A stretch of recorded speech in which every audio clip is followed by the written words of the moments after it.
It's Tuesday, June 7th. I'm Laura Cornfield, and this is IBA News, broadcasting from Jerusalem. Prime Minister Benjamin Netanyahu began his visit to Russia today by laying a wreath at the tomb of the unknown soldier at the Kremlin. The Prime Minister arrived in Moscow last night for talks with Russian President Vladimir Putin. The two are slated to hold a joint press conference later this afternoon. Topping the agenda of the talks is the strengthening of military ties between the two countries, the ongoing Syrian civil war, and stalled efforts to solve the Israeli-Palestinian conflict. Later this evening, Putin will host the Prime Minister and his wife Sarah for a festive dinner and a special performance of the Bolshoi Ballet Company, marking 25 years of diplomatic relations between Israel and Russia.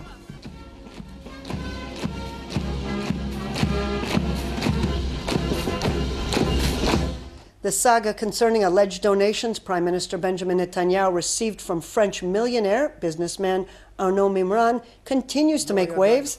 Last night, Mimran told Channel 10 he had transferred 170,000 euros to Netanyahu's personal bank account in 2001. Mimran said initial reports claiming he had donated 1 million euros to Netanyahu referred to French francs phased out years ago, saying the sum is the equivalent of 170,000 euros. The millionaire's account has been rejected outright by the Prime Minister. Netanyahu did admit receiving the sum of $40,000 from him when he was not in public service, which raises questions as to whether Netanyahu reported the transfer of funds to the tax authority. On Sunday, Attorney General Avichai Mendelblit instructed authorities to investigate the French millionaire's claims. Mimran is currently standing trial in Paris on graft charges. Newly appointed Defense Minister Avigdor Lieberman came out in defense of Prime Minister Netanyahu following recent attacks by Education Minister Naftali Bennett. Bennett criticized the Prime Minister's willingness to renew peace talks based on the Saudi initiative, alluding that Netanyahu was two-faced and hypocritical. Speaking earlier this week, Bennett said one cannot be in favor of the land of Israel in Hebrew and form a Palestinian state in English. Lieberman advised the education minister and head of the Jewish Home Party to relax and tone down his accusations. Addressing the possibility that the new expanded coalition may not last, Lieberman said it was time to stop ongoing attempts from within to destabilize the government and work together in an organized and coordinated manner. U.S. Ambassador to Israel Dan Shapiro downplayed the Jewish Home's opposition to the creation of a Palestinian state. Speaking following a closed-door meeting with the Jewish Home faction in the Knesset, Shapiro stressed cooperation between Israel and the U.S. will continue regardless of disagreements. According to sources who attended the meeting, Shapiro responded that the U.S. opposes unilateral steps and would veto any attempt to force a solution on Israel. It's always useful to exchange views with my friends in the Israeli Knesset. I do this regularly with the members of all the parties, all the factions. I learned something. I hope they learned something about American policy, but it's always an exchange between friends, and that's what it was today.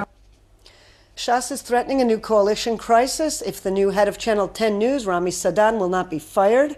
The Marker newspaper today reported that Sadan made controversial remarks at a recent board meeting. Sadan reportedly said he hates the Shas party and its leader Aryeh Deri, whom he called a thief. His remarks created quite a storm. Shas is threatening to sanction votes in the Knesset, and Knesset members across the board are demanding he apologize. Sadan today denied he made the statements, saying those who opposed his appointment to the television news channel are attempting to cause infighting. Condemnation of Sadan's remarks came from across the political spectrum. The Arab peace plan combined with the Israel Peace Initiative can serve as a basis for a solid regional treaty.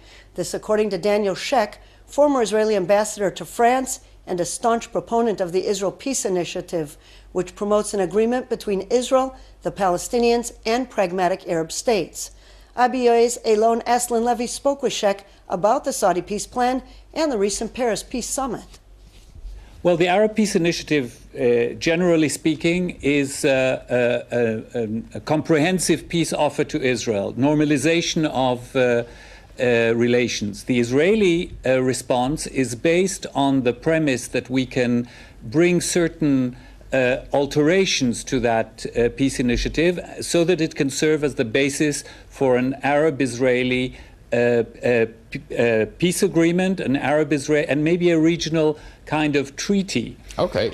Well, the Saudis have repeatedly stated that their proposal is a question of take it or leave it. Just this week, the Saudi foreign minister said he saw no point in watering down the initiative to accommodate the Israelis when the prime minister said it should be updated.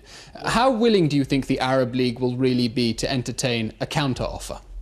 I know for a fact that they are much less rigid than you just described. It's not a question of watering it down, but it's a question of listening to certain Israeli concerns about some of the components, and we know for a fact that they are open to do that.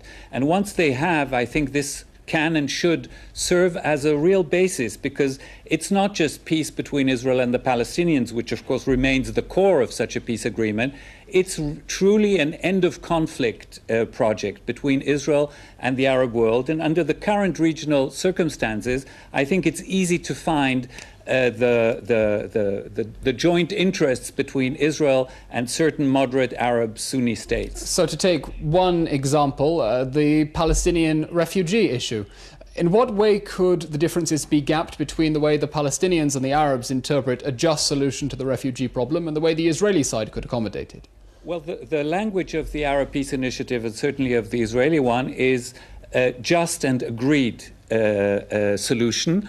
And in the word agreed, I think, is the recognition by all sides that just a simple mechanical right of return is out of the question and will never happen.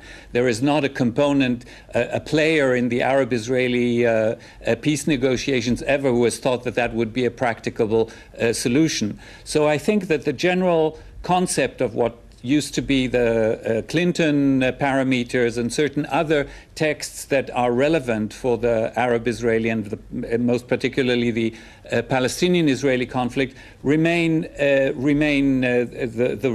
basis, okay, well, the possible basis for such a solution, which is maybe a symbolic return of a certain number of refugees, but mostly compensation and settlement of these large numbers of refugees wherever they live today. Okay, well, since the Arab Peace Initiative was proposed in 2002 and since you proposed the Israeli Peace Initiative, several Arab states have collapsed, and we're talking a paradigm shift in regional relations.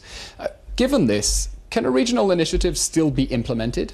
More than ever, because I think that you're right that there has been a lot of instability, but it has sort of crystallized a number of very important Arab states, like Egypt, certainly, like Saudi Arabia, like certain Gulf states, North African states, who are clearly on the moderate side and who have the same concerns as Israel about strategic issues, about security issues, about the Iranian nuclear issue, about radical Islam. You're right that certain states will not be relevant for this initiative, like Syria, for example, which has become a non-state. And nobody, including in the Arab world, would expect a future negotiation or a future settlement to include the Golan Heights at this point in time.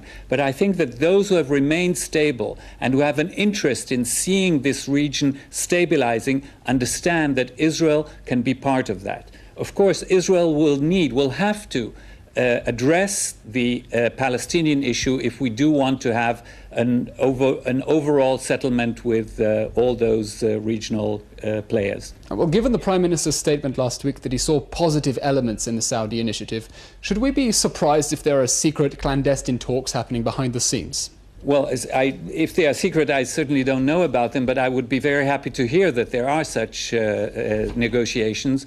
I think the time is right. I think the Israeli interest is flagrant. It's quite clear that a status quo is not an option. And since the purely bilateral formula has failed so far to produce the results that we would want, we believe that a parallel bilateral and regional effort with an international envelope of support, economic and other, can produce a solution that will secure Israel's interests politically, diplomatically, security, and economically. What do you think explains France's renewed interest in mediating peace talks? Well, historically, France has always had an interest in this region. The manifestation of that interest has had its ups and downs, but clearly the vacuum, the void that has been created since the Kerry initiative sort of dwindled into nothingness, I think that is the main concern of the international community, and it is the former French Foreign Minister Laurent Fabius who picked this up and tried to package it into some kind of international initiative. Phase one is behind us, the preparatory one, with quite an impressive attendance, including, by the way, and that connects us to the previous questions, including a very impressive representation of Arab states. And I'm hopeful that this initiative will somehow combine itself with the regional effort as expressed by President Sisi and by the Arab Peace Initiative, and that a joint regional and international effort will be able to produce the results that Israel needs in order to secure its future. Police this morning arrested Leslie Scheck, executive director of the Women of the Wall prayer rights organization, for violating regulations after she carried a Torah scroll into the women's section and began reading from it. Scheck was arrested as she was leaving the site after attending a Rosh Chodesh prayer service. It is the first time in 3 years a member of the organization has been arrested. The Torah scroll, which was confiscated by police, had been lent to the women by the Bnei Yisrael congregation in Sacramento, California. A cache of ancient coins dating back to the Hashmonaim era were uncovered at the site of archaeological digs in Modi'in. 16 silver coins dating back to 126 BC were found hidden inside a groove in a stone placed next to the wall of an ancient agricultural farm that was also uncovered during the excavations.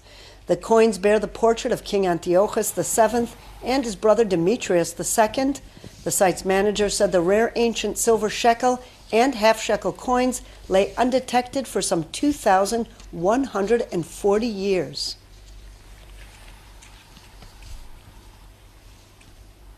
We're in the middle of a salvage excavation very close to the city Modi'in.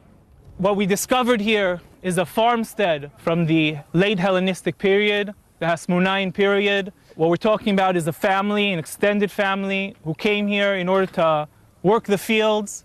A few days ago, we're working in the excavation, excavating, cleaning, taking photos, and we have a member of our team by the name of Shachar, and he starts digging.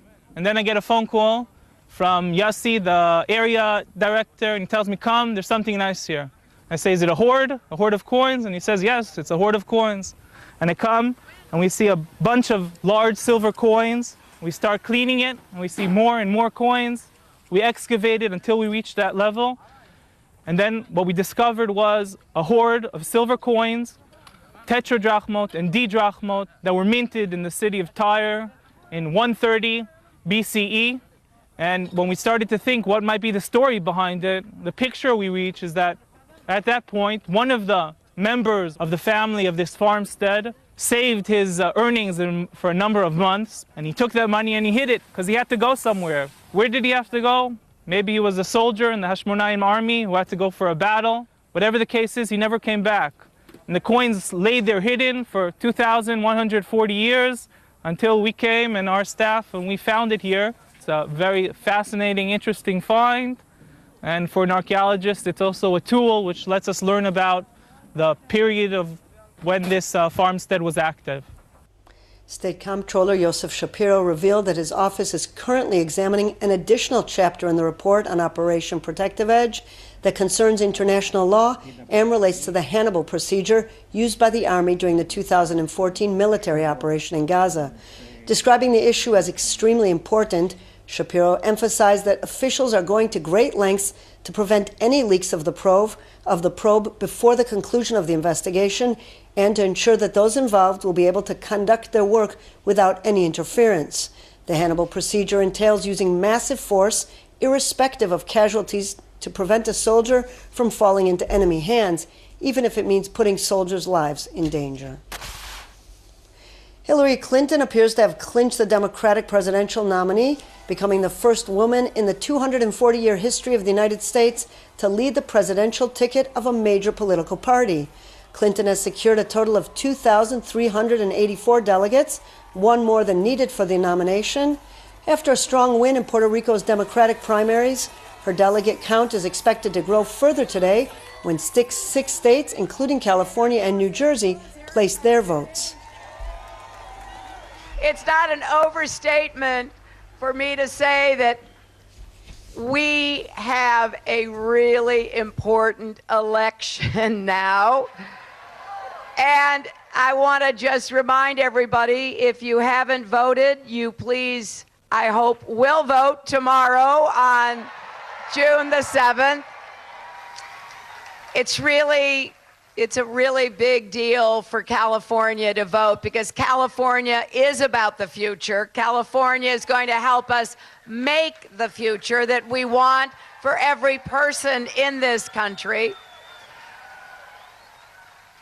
And we're going to come out of the primary even stronger to take on Donald Trump. Meanwhile, in Los Angeles last night, stars such as Stevie Wonder and Christina Aguilera held a benefit concert dubbed She's With Us, pledging their support for the lady.